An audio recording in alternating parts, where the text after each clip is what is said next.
Corey, and welcome everyone. You can tell by all the wires on the floor that we're going to have some really good music this afternoon. I just have to be really careful. And you too, though. So welcome everyone, and welcome to our virtual watchers as well. We've noticed that we're getting as many or more watching on virtual each Sunday, so we welcome you in just as if you are here with us. And we'll start our service this afternoon with our usual meditation. So I invite you to close your eyes. And let's take a couple deep breaths with an exhale that just releases all of the tension. Let's take an in-breath and out.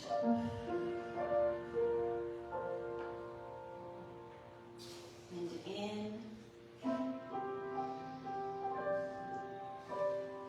And out.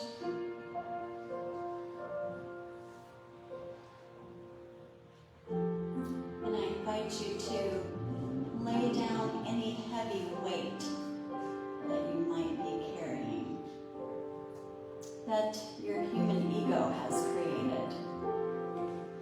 Loneliness, frustration, anxiety, worry.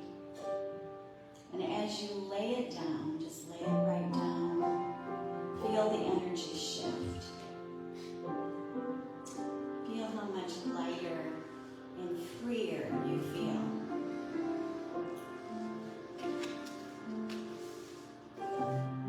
We know that we are equal creators in the universe. And our true contribution to caring for and tending to ourselves and each other and our earth is our energetic vibration. Each moment we choose love, kindness, and compassion. We choose to focus on the unlimited flow of well-being. And through us, into this world, rushes clarity and wisdom and joy and abundance, peace and love.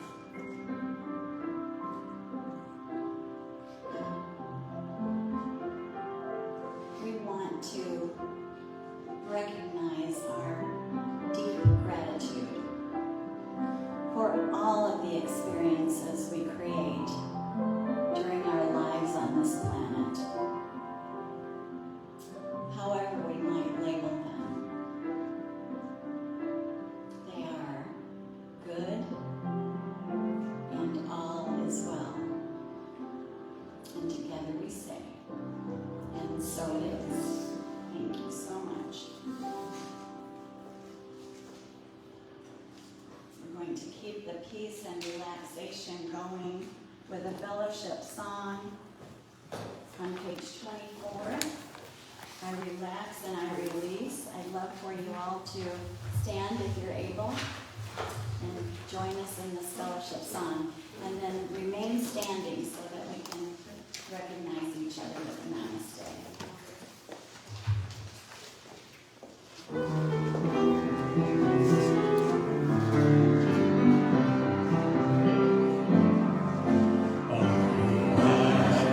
I release and I let go today. I relax and I release and I let go today. I relax and I release and I let go today. I relax and I release and I let go. I will share.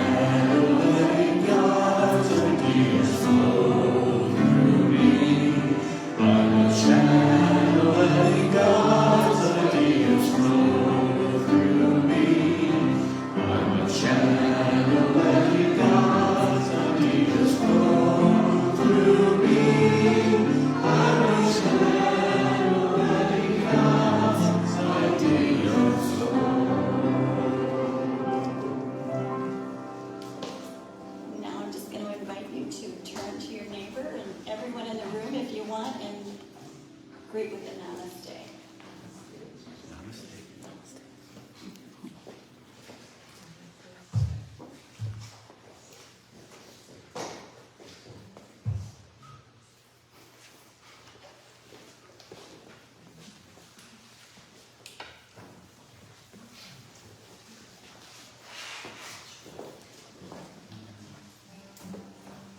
Now I'm very pleased to introduce our music for this afternoon.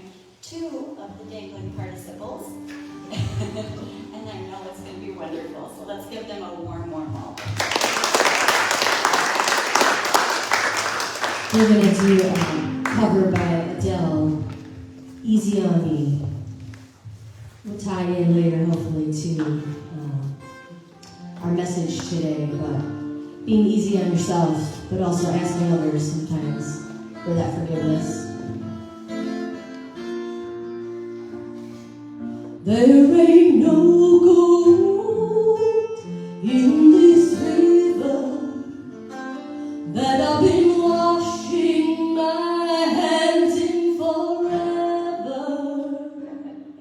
I know there is hope. I'm just gonna keep going in these waters, but I can't bring myself to swim when I am drowning in this silence. Baby, let me go easy on me, baby. I was still a child, didn't get the chance to feel the world around me. Had no time to choose what I chose to do.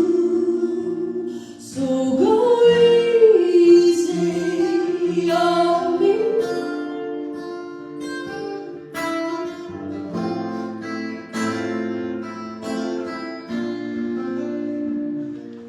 There ain't no room for things to change when we are both so deeply stuck in our ways.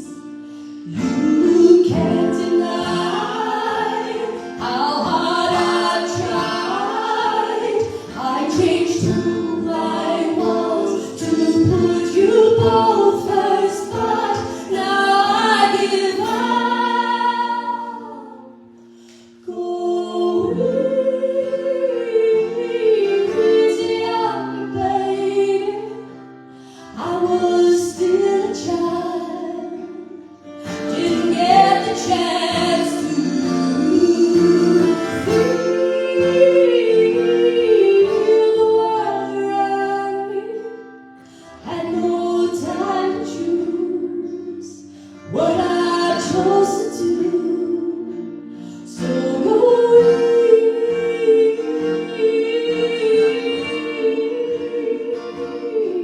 easy on me. I had good intentions and the highest goals, but I'm not now. He probably doesn't even try. Go easy on me, baby. I was still a child, didn't get the chance to feel the world around me. I had no time to choose what I chose to do. So go easy on me.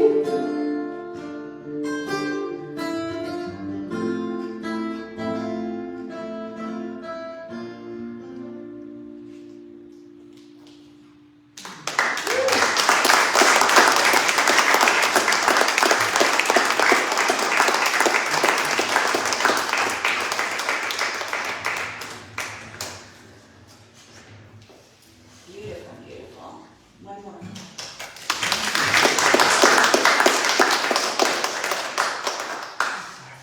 Thank you so much. That was beautiful. This is the time in our service when we bless our tithes and offerings and bring gratitude into our hearts for all of the wonderful generosity of our community members and all of the blessings and gifts in our own lives that we are experiencing. And we look for those, and we look for the blessings and the abundance and the joy. So, as Jim passes around the basket, I'd like for you to hold your gift in consciousness, whether you're gifting right now or you gift online. Just know that we all as a group appreciate your donations. And if you want to bring out your bulletin here and recite with me our blessing of the tithes and offerings. The light of divine love shines eternally, blessing and multiplying our tithes and offerings. I joyously give, knowing I always have enough to share and to spare. Thank you so much for all of your gifts. And we have another fellowship song right now.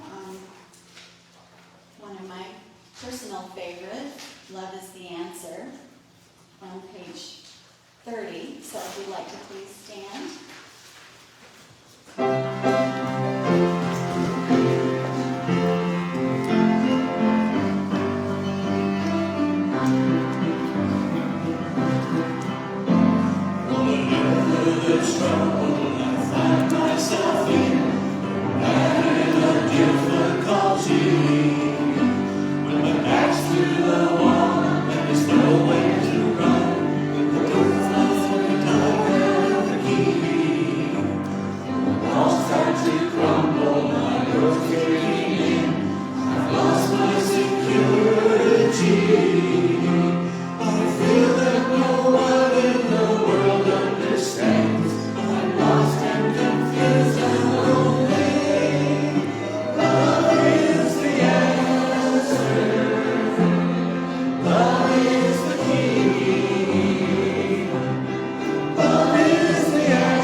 for so many of our beautiful songs.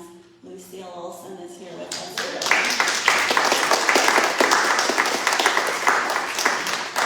Gosh, Lucille, we miss you so much, and we appreciate that the legacy of beautiful songs that you've left with us. Thank you so much. And so now, I'm also happy to introduce our speaker this afternoon. We always know that we can look forward to something very interesting and something that we can take with us into the week to really apply in our lives. And an extra special thank you to Bill for being here this Sunday, because he's stepping in for someone who wasn't able to be here. So let's give him a big warm welcome. Thank you.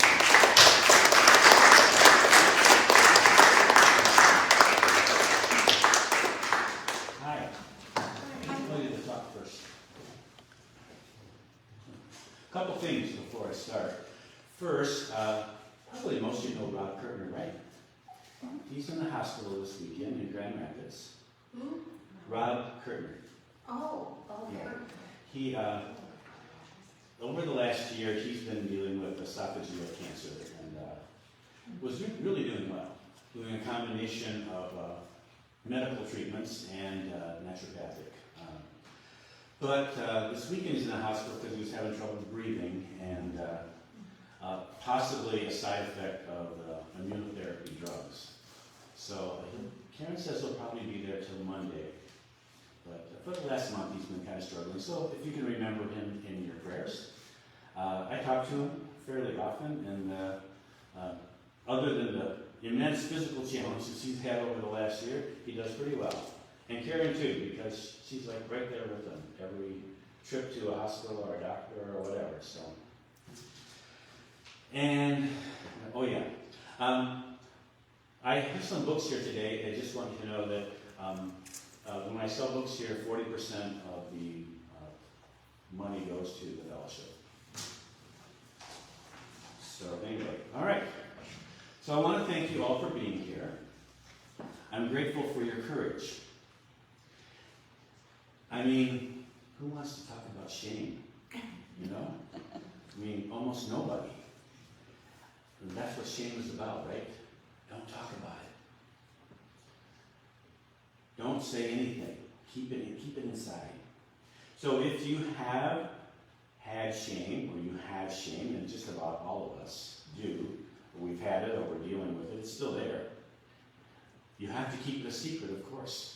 You have to protect yourself against exposure at all costs. Exposure of what? Well, you don't want people to know what you suspect is inside yourself, even though you might not be looking too deeply yourself. You still suspect. And why don't we want to see what's inside ourselves or let other people see it? Because we're afraid what we might find. Our worst fears could be realized.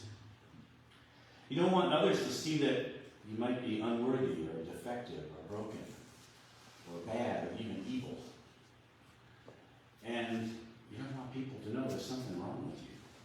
And that all the trauma and the bad things that happened to you when you were a kid, well, they happened because there's something wrong with you. At least that's what we think. So it's an ugly topic. But here's the thing about shame. The only way out of it is through it. So let's change the topic for a moment. I'll ask you a question. Do you love yourself? Do you love yourself?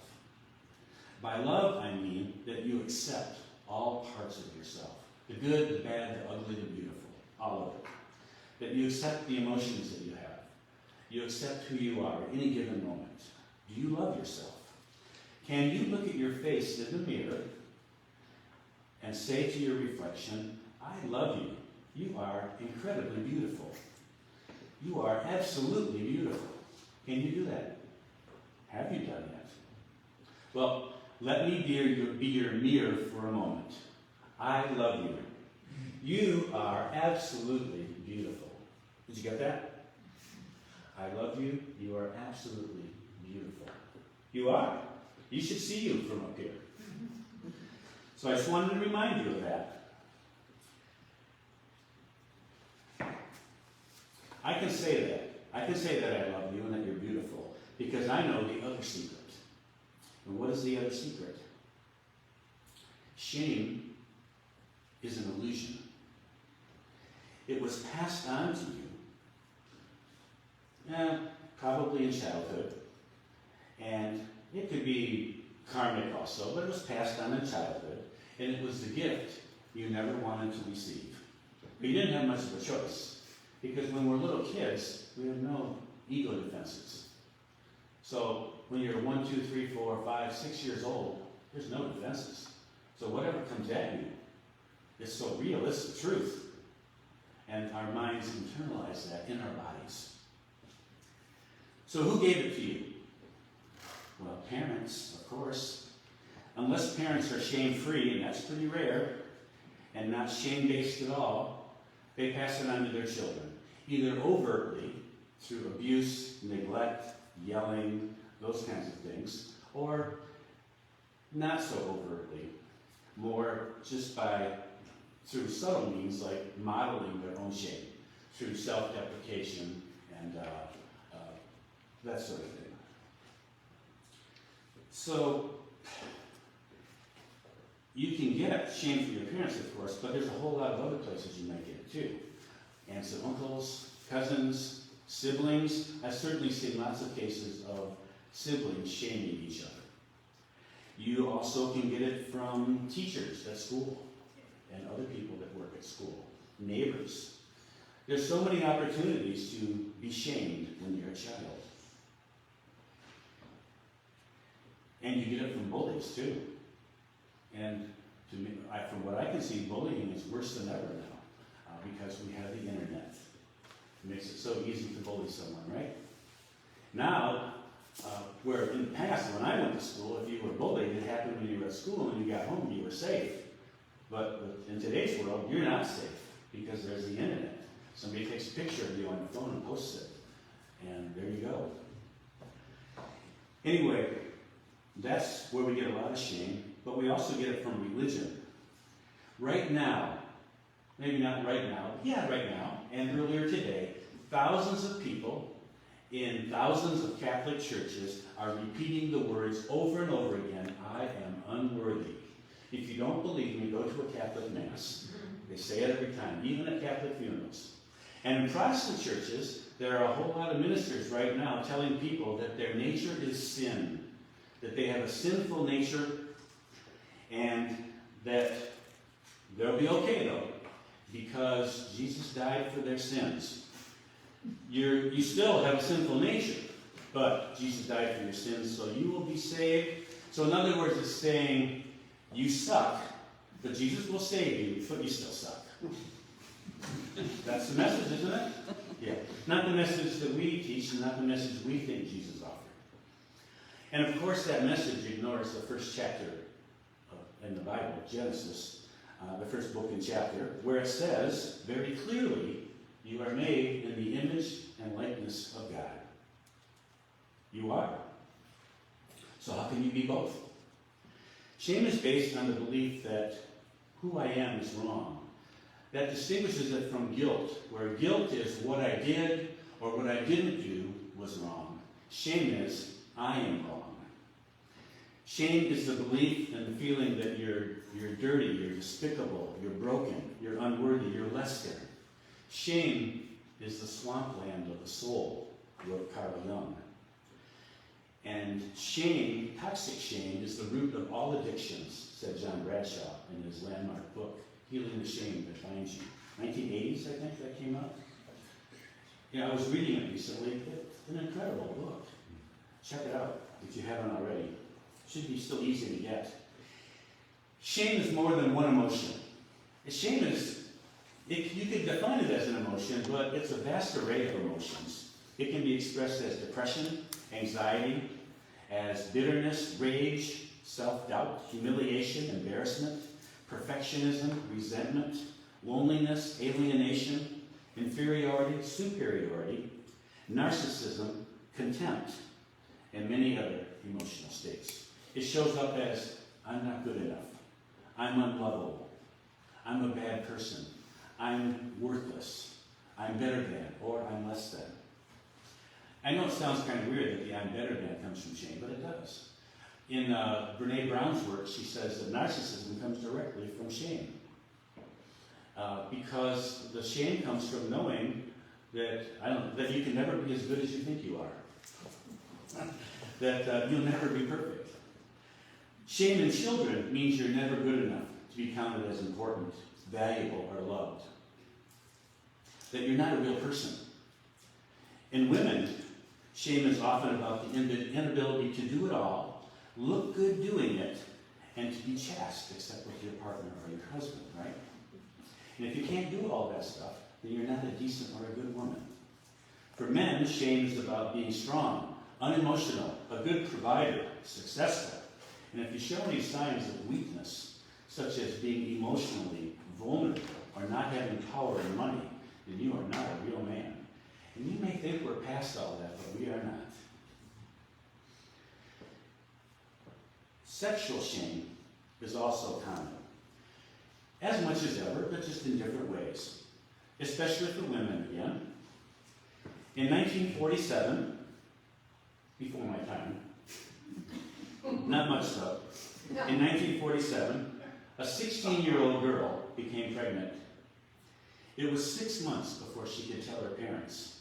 In those days, it was shameful for an unmarried girl or woman to get pregnant, or even to be known for having sex. Of course, the same rules didn't apply to the guy. Where she would be in shame, he would be bragging about it. I'm not kidding. Because that's what happened with this girl. That girl was my mom. And what happened was my grandfather protected her. He put her in a home for teenage pregnant girls. And in that home, she eventually gave birth to the child. The child was immediately taken away from her. She had no say. And that was that. To my grandfather's credit, he did go over to the young man's house and forced him to pay for all the expenses. So hooray for that. During her pregnancy, and this is the really unique and strange part, she met a different young man who later became my father. They were married 3 months after that baby was born. She was again then shielded from the shame of society, because as they would say in those days, he made an honest woman of her. What does that mean anyway? Okay, anyway, my mother and my father, for as long as he lived, he died at age 62, held that secret about that baby for 50 years. I found out about it. And I confronted my mother, gently of course. And she admitted what had happened. And then over the next year and a half, she told my sisters and she told ladies at her church, and her shame was healed because of all that. And as a bonus, she met her long-lost son. And that was quite a few years ago, and he's still in her life. Our lives too. And of course, my sisters and I, we had no trace of that shame regarding that. We just accepted that that's what happened to my mom. And it helped us understand a whole lot of things about the kind of sexual shame placed on us when we were teenagers. Though I've seen that pattern in other families where a woman had that happen as a teenage girl, and then through the 60s, 70s, whatever, they're especially tough on their kids to make sure that doesn't happen to them. Often using guilt and shame to make sure it doesn't. All right, so I had some experience with shame. As a child in elementary school, I wet the bed. That happened until I was 11 years old. Started when I was around 3. I was informed that it was not my fault. That it's because of an illness I had when I was 3, and it weakened my bladder or something like that. So that happened. So I did not feel guilt for wetting the bed, but I felt deeply ashamed.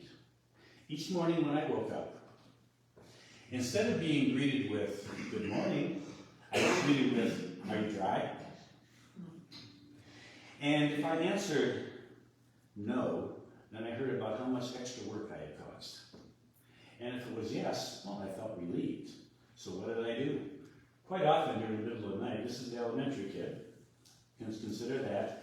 If I awoke in the middle of the night and I was wet, then I would strip my bed, run downstairs, get a washcloth with a little bit of soap on it, rub the outside of the wet spot so the telltale ring would not be there.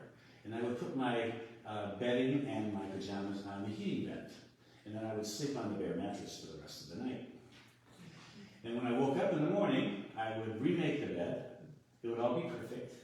Then when I came downstairs and I would be asked, were you dry? I could say, yeah, I was. Of course I was, through my efforts. But I didn't like lying. But it just felt easier than the shame I felt when I saw the reaction to what I had done. Now the strange thing was, I knew other boys growing up who did the same thing. But for some reason, it was no big deal in their families. It was kind of like open, it wasn't a secret or anything.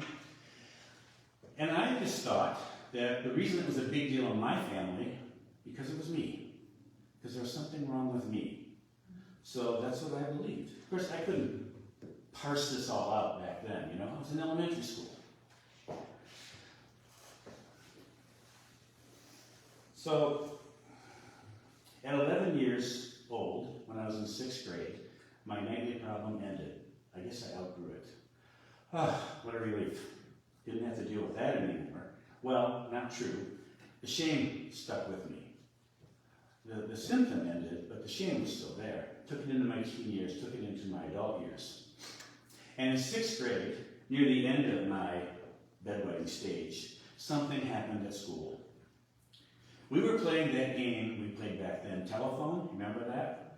Where one kid whispers something into another kid's ear and they pass it on, it goes around the room. So we did that, and the message I heard and passed on was inoffensive, no big deal. And after about 25 children passed the message around, the last person had to speak it out. So on that particular day, the person called out, "Bill wets the bed." I was humiliated, I was mortified, but I kept it all inside.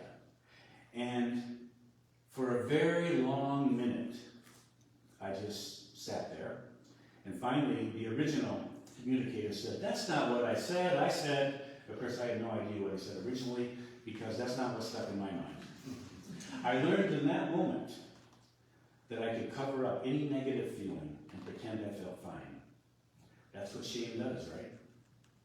It teaches you to be silent. It teaches you to hold back, to not be you for fear of exposure. Fear that people will find out who you really are. And who was I? In my mind, I was defective, unacceptable, inferior. Shame is insidious. For me, I assumed that people didn't like me, that they didn't want me to be around. And when I add to that in my household, I always felt that my father didn't like me, and to some degree, that was actually true. And that's another story as to why. It's not about anything I did, but some other things other people did that I think caused him to have that negative attitude toward me. Anyway, so in my house, I grew up with that, and I became very self-critical. One of those things where you look at your day, you know, and you look only at the things where you screwed up, and not at any of the good stuff. And that I definitely took into adulthood. Especially being a teacher and a speaker. I would always think of all the things I did poorly, and feel bad about it. But I lived in a family where accomplishments and positive traits were not acknowledged. And if I acknowledged my own self, I was quickly shamed for being a bragger. So I didn't want to do that, right? And I was told, some of you maybe were told this too, children were to be seen and not heard. And my father told me that quite often. Despite my shame-based identity, I graduated from high school and college. I got married at age 21. I fathered 2 children in my early to mid-20s. I became a professional teacher. But looking back, nearly every mistake I made became a trigger for shame. Shame manifested as defensiveness, as sarcasm, as awkward expressions, as self-pity, and sometimes weak body language. And I became an expert at fake it till you make it. That is, I could exhibit confident speech and body language even when I felt totally inadequate and unworthy on the inside. Certainly I've had many successes in life, and many times of great joy. Yet shame has always been the unwanted companion. It showed up as I'm not good enough, and I'm unlovable, and I'm a bad person. Over the years, of course, I've worked to let that go. And I have let it go for the most part. But sometimes a little feeling comes up, it gets triggered, you know? And so I do my best to be aware of it and process it and move through it. So unlike unconsciously living with it, like I did in my teens and 20s and probably most of my 30s, it's very conscious now, and it's not that hard to deal with, but I stay very aware of it.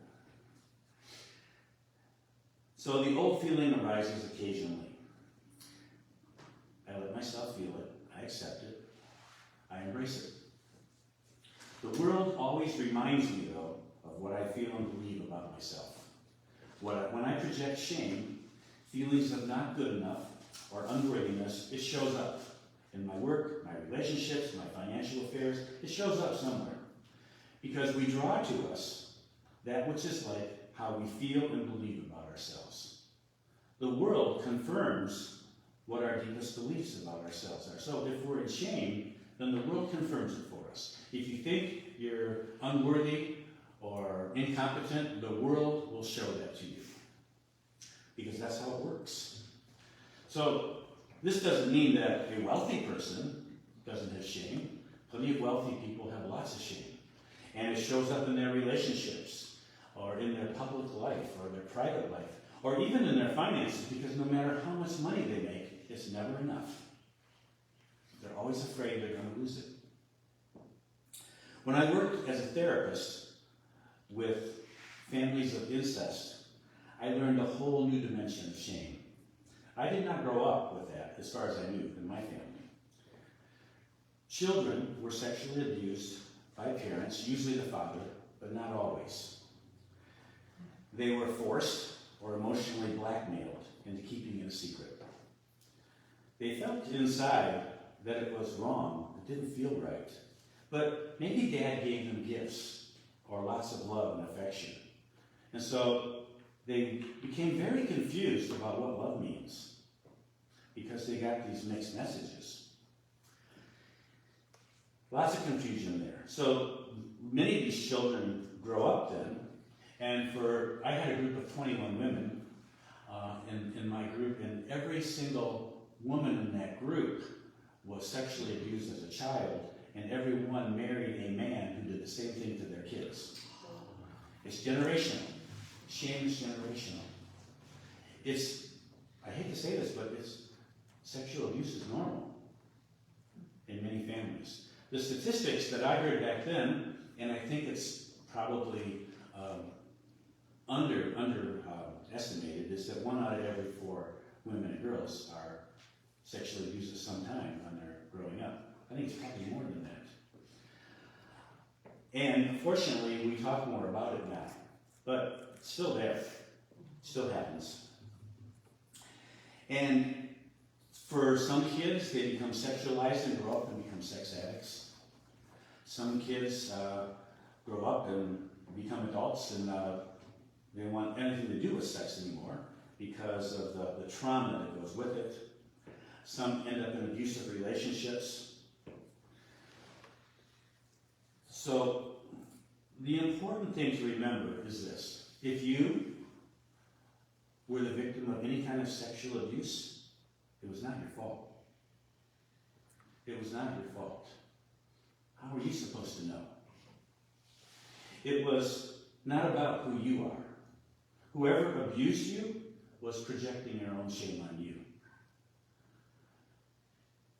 Or trying to cover their own shame by using you, or you were the object of their addiction. Anyway, even though it was done to you, it's not about who you are. There's not some special reason that it happened to you. And that's the thing, we internalize it and we think it's something about us, but it's not. I mean, I say us, I was not sexually abused, but I know many people who were abused or raped or whatever. So the healing from childhood abuse and trauma, whether it's sexual or it's violent or whatever, it begins with recognizing our innocence and giving ourselves the love that we didn't get as kids. We have to become our own parent as such.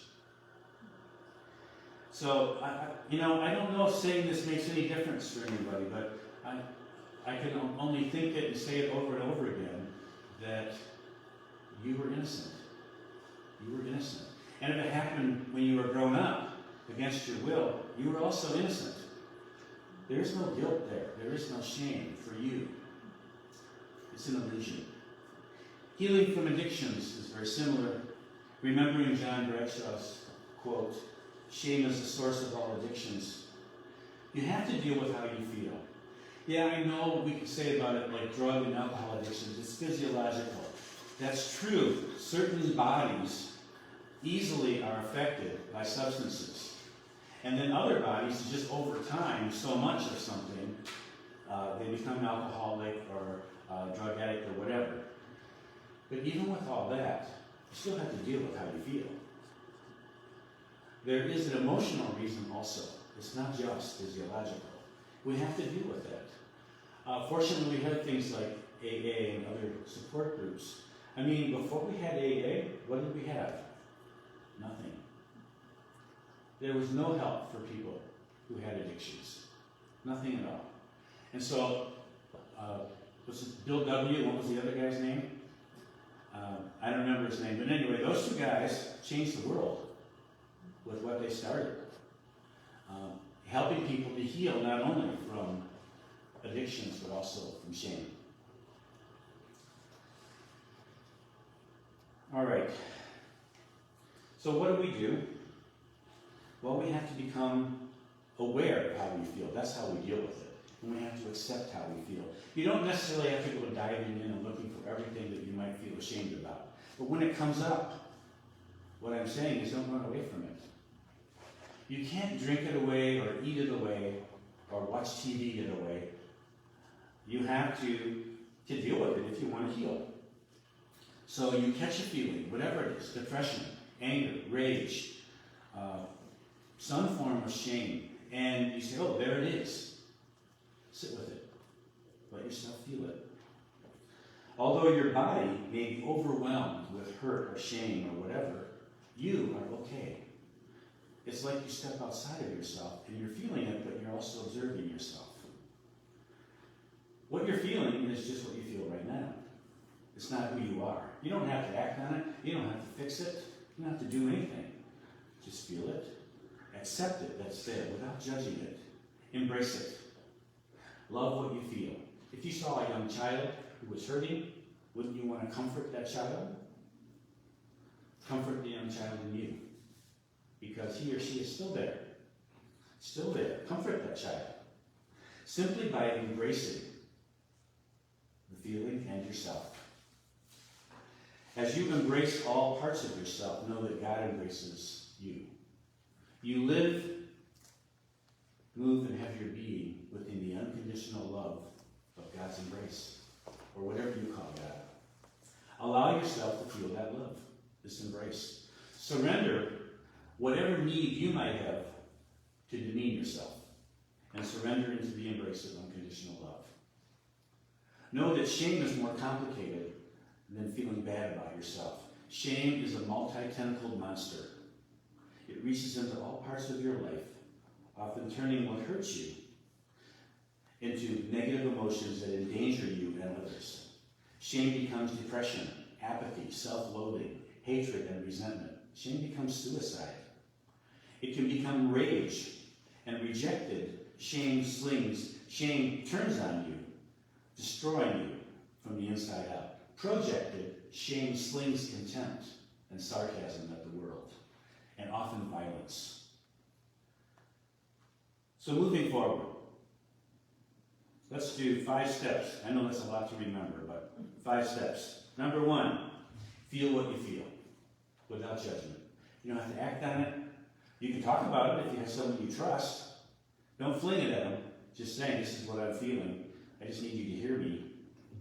Accept what you feel at any given moment and embrace it. Embrace yourself exactly as you are right now and know that you live in God's loving embrace. 2, accept what other people feel. Accept people where they are. You don't have to react. Their emotional state is not a comment on who you are. It's just them going through their emotions. So accept another person. Stop shaming other people. And if you've been on Facebook, you know what I'm talking about. Don't shame people who disagree with you. You can disagree, that's fine, but don't shame them. They're not bad or terrible because they don't agree with you politically or religiously or medically or whatever. Don't shame people. It comes back to you, and it's very destructive. Have compassion. Listen. Be curious when people have different opinions. 3rd, ask yourself what you want. What do you want in your life right now? And then align your thoughts and feelings as best you can with that. And when you do that, when you declare what you want, if there's shame in there, it's going to show up. It's like anything in the spiritual realm. When you make a push or have an intention to grow spiritually, your stuff comes up. It's going to say, oh, you got to take care of me first before you move on. And it's not that hard. You don't necessarily have to go through a cathartic experience about something that happened in your childhood. You only need to feel what you feel now. Accept it, embrace it. And it has an expiration date. It's not going to stay with you. It's our resistance that keeps it with us. 4, number 4. Shame says you shouldn't be you. So number 4 is be you. Who are you? Find that out and then be you. Be authentically you. Express you as you are. And if other people don't like it, let that be their problem. And number 5, practice liking and loving the person in the mirror. Exactly as you are right now. I had someone say to me when I talked about this before, well, what if I look in the mirror and I say, I love you, you're beautiful to the face, but then I feel really shitty about my body. And I said, then that's what you say. I love you, you're beautiful, and I'm feeling really shitty about my body right now, but I love you, body. I love you, I'm going to take care of you. You can feel whatever you feel, right? But it's important, rather than judge your body, your body's not who you are, but you need to love it and take care of it as best you can. So take care of it as best you can. Don't punish your body for some shame that's inside of you or some judgment. Finally, we all need help and support. Therapists, energy healers, spiritual counselors, find someone to help if you're struggling in the area of shame or something related to that. But make sure that your helper has done their own work or is doing their own work. Like for me, I'm not going to go to a therapist who's 26 years old. Sorry, I'm just not. Because they have no idea what my life has been like. They got to be at least in their 40s and be really special in their 40s even. To be as, they got to be at least farther along than I am or as far along. I'm not going to go to somebody who's not even as far along as I am, right? So you got to be careful. And energy healers, I think they're great. They can help you, but no matter what they do, you still have to do the work. You still have to deal with your feelings. So, but they can be helpful. There's lots of different energy workers. I'm sure you're familiar with them. Maybe some of you do that kind of work. It can be really helpful. So find the right kind of help and make sure your helper is doing their own work. So shame is an illusion. Love is not. You lose shame by feeling it. You find love by feeling your negative emotions, accepting them, and accepting yourself without judgment. And then by embracing what you feel, embracing all parts of you. So let me remind you one more time. I love you. You are absolutely beautiful. Thank you. And I say beyond all illusion of shame, namaste.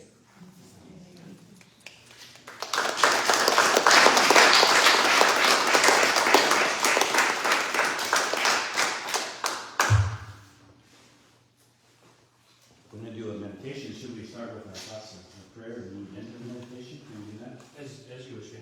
That would be great. Sure. You get us in.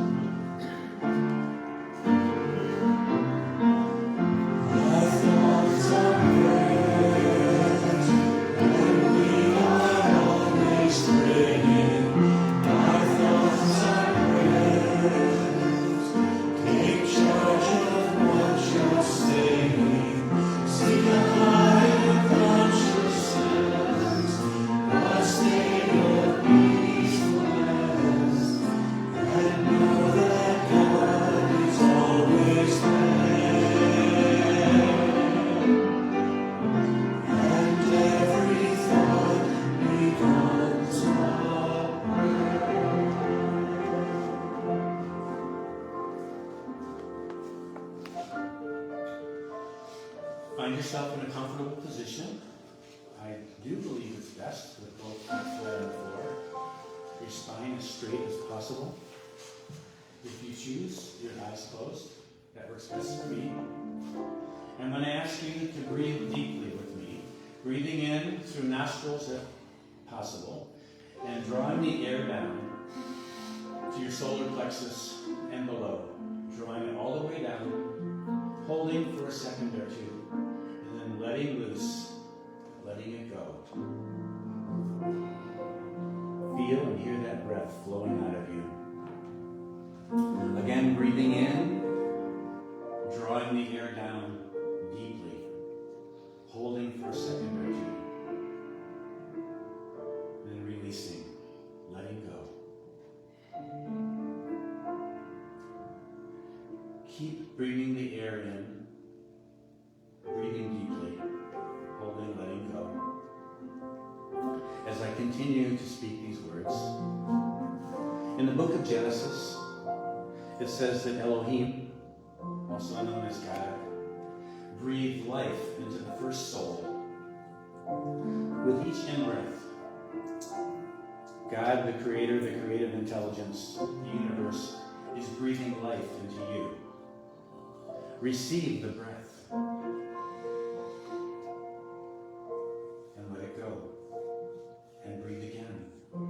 With each in-breath, you receive the gift of life. With each in-breath, receive the gift of love. For you live and move and have your being within God's loving embrace. You live in the embrace of unconditional love. Breathe it in. Receive it. Hold it a little bit. Let it go. Allow this breath to enliven you. You pull it into your solar plexus, down to the deepest level of your lungs. The oxygen moves into your bloodstream and flows to all parts of your body, enlivening and energizing every cell in your body, restoring your heart. Every system, organ, and function in your body is enlivened and energized, healed and whole. Feel that healing power flowing through you now. Feel that blessed oxygen. Not only that, but feel that love that comes with it. Enlivening and energizing every cell. Billions of cells right now being enlivened and energized. Healing, being made whole. Doing their work. Feel that love flowing through your whole body, into your extremities, your legs, your arms. Feel it warming your face. Feel it filling your heart area and spreading throughout your trunk. Feel it expanding out through your scalp. Feel the love expanding outward, forming like a bubble around you. And it intersects with the bubbles of other people. For the EMF of your heart travels out about 15 feet. Let it go out there. We are all intersecting with each other. We are all extending love right now. The love that has been gifted to us, and sharing it with each other as we sit here. Feel the love of God flowing to you and through you, and feel the love of the others around you. We truly live, move, and have our being within God, within love. And as you breathe in and receive that love, then breathe out. Let go with each out-breath. Let go of all negativity, of all hurts. Feel them for a second and let them go. They are all illusions. They feel real, but they're illusions. Only love is real. Breathing in, breathing out. This whole love, this whole room now is filled with love. We are in a love bubble here. And we let this bubble expand outward, for there are no limitations to love. As we breathe in and breathe out, the love grows more powerful. For the more that we radiate outward, the more we have to give. So let it flow outward. And the love of God that is given to us is now extended from our heart centers, from our hearts to the people of Ukraine and Russia, and Poland and the surrounding countries. The love is extending to the people of Yemen, Somalia, of Syria, of China, of all areas of the world where there's oppression or conflict. Feel that love extending outward and touching the hearts of the people in those countries.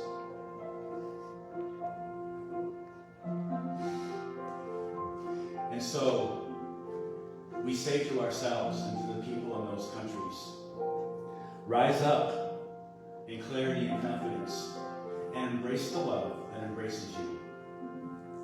Embrace your health, your wealth, your wholeness, your purpose. Embrace each other. Embrace who you are. And as you're sending out that love, you are receiving tenfold what you are giving. And so say it to yourself in your mind, repeating after me. I rise up in clarity and confidence. I embrace the love that embraces me. I embrace my health and my wealth. I embrace my wholeness and my purpose. I embrace the people in my life and the people in the world. I embrace who I am. Thank you, God. And so it is.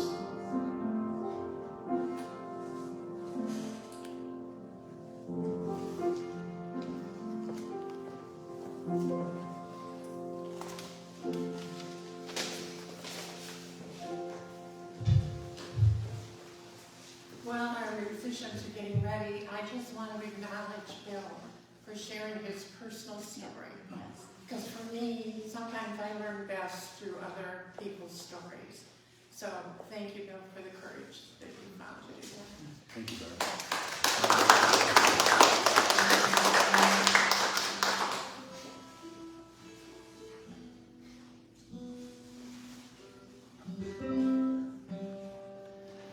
So for me, is we're gonna do a song that I wrote, and I think listening to your 5 steps for dealing with shame, I think songwriting is kind of a 1 through 5 step for me process for me, and for me, I think one of the last stops in that process is being with the community, whether that's a church, whether it's your band. It's finding people to be safe with that shame and living with that, coming out of that. So this is called Everyone Here Knows the Music.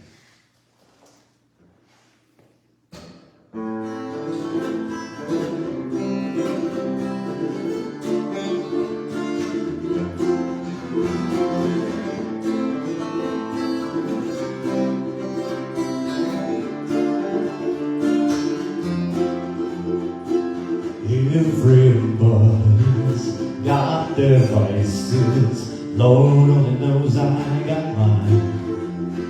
Some wear them proudly, wave them around and pretend that everything's fine. No, no, not me. I try to bury every hint of my vice deep inside. And if not for the grace of others, been swallowed up by my pride. But this place I go where I feel at home, and the music soothes my soul. This band of misfit angels keeps looking after me. We ain't a church, or a church enough for me. For me, for me. A church enough for me.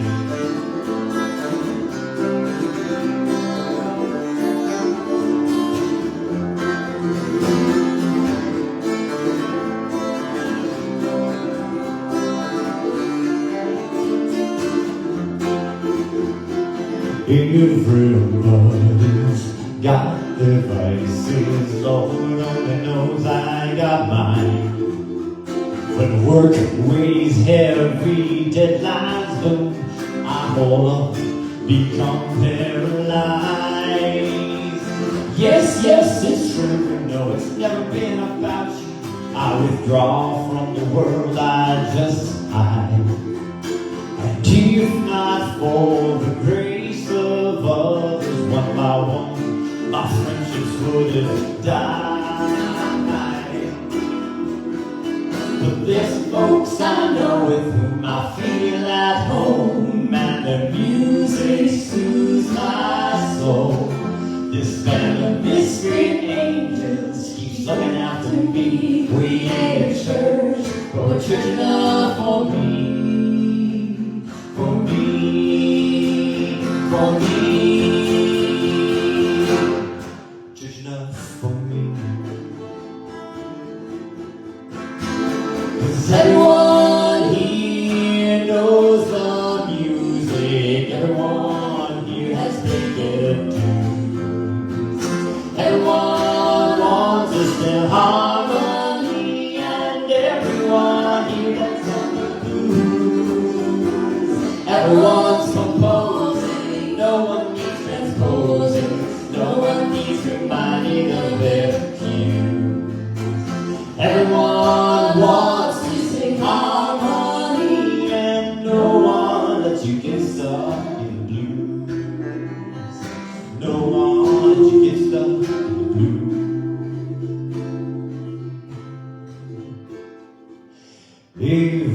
Everybody's got their vices. Lord only knows I got mine. And now it's time to return the grace of others. Lord only knows it's about time. 'Cause everyone here knows the music. Everyone here has paid their dues.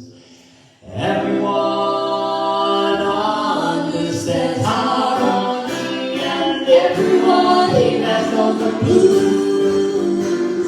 Everyone's composing, no one needs transposing, no one needs reminded of their cues.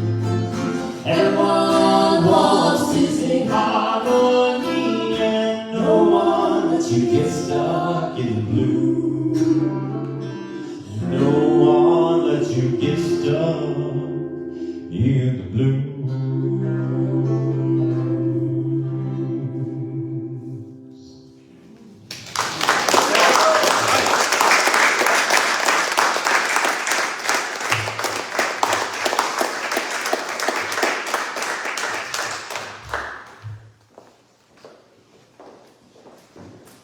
What a wonderful service, and thank you for all the beautiful music, Corey and dangling participles. And I was feeling the same thing. courage and your vulnerability, because that's a tough topic for everyone, and I know that we all have our own personal experiences with it, so thank you so much. Just one quick announcement, we had our first Death Cafe at the office yesterday afternoon with a nice group of folks, and we have another one scheduled for June 18th.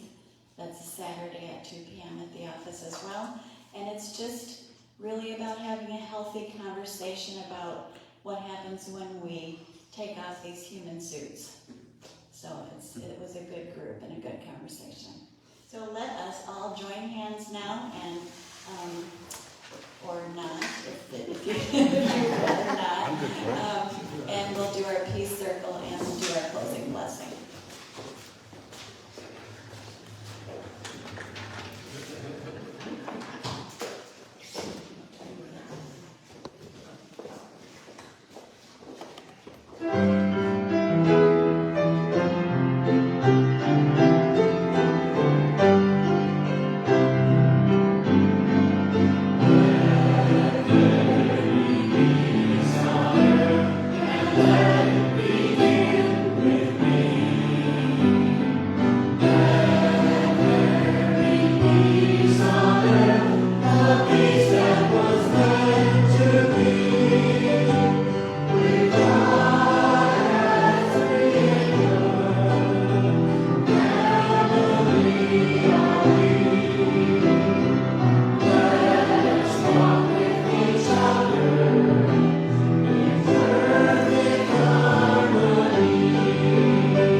That's the truth.